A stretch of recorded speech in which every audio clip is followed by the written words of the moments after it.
Assemblée nationale, Cavaille Yéguier ne fait plus l'unanimité. Arrivé à la tête de l'auguste chambre basse du Parlement en 1992, l'élu du Maya Sava a été reconduit.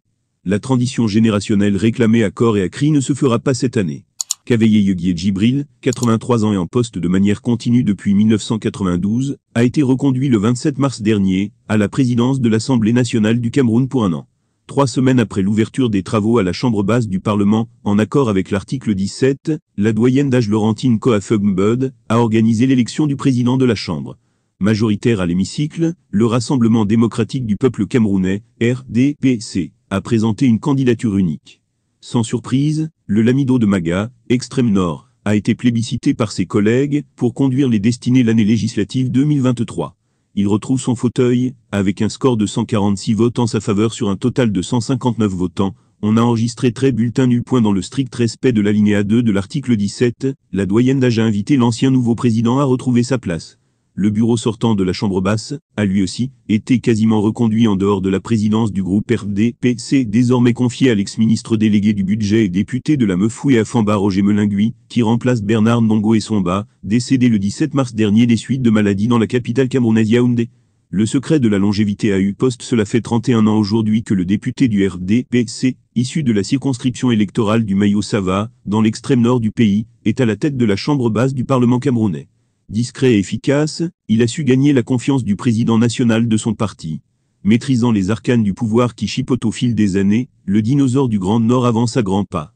Selon certains observateurs, la longévité de Cavaille Yéguier Djibril à la tête de l'auguste chambre du Parlement est basée sur sa collaboration sincère et sa loyauté envers le président Paul Biya, à qui il a juré de ne jamais trahir la confiance. Il occupe la première place parmi les alliés politiques du chef de l'État, à qui il a promis à plusieurs reprises de ne jamais trahir sa confiance, quoi qu'il arrive. Les deux hommes ont parcouru un long chemin et le temps a prouvé qu'ils constituent la meilleure union ou partenariat politique que le Cameroun n'ait jamais connu. Il ne fait donc aucun doute que le chef de l'État, et ce Paul Biya, a une fois de plus renouvelé sa confiance à Cavaille Yéguier Djibril, qui a résolument respecté les programmes politiques du chef de l'État depuis qu'il est devenu président de la Chambre basse en 1992, peut-on lire dans une correspondance de la cellule de communication de l'Assemblée nationale. Pour d'autres, la longévité de l'ancien nouveau président de l'Assemblée nationale sonne comme une reconnaissance de ses pairs pour les services rendus à la nation tout au long de sa carrière politique. C'est le signe d'un parcours politique, dans lequel les membres les plus fidèles qui font partie de l'histoire du parti sont récompensés. Cette longévité est placée sous le signe de la loyauté et de la fidélité. D'abord la loyauté du président du chef du parti RDPC envers ce doyen du parti.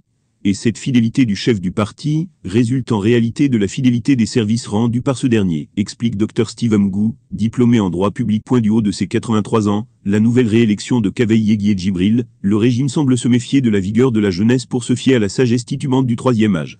Le sociologue Serge Belinga est de cet avis, la transition générationnelle est impossible vu que l'exécutif prendra le même et recommencera. La vieille garde continuera à contrôler l'Assemblée nationale tant qu'une perspective de renouvellement n'est envisageable au sommet de l'État, soutient-il. Les carottes semblent cuites pour le fer de lance de la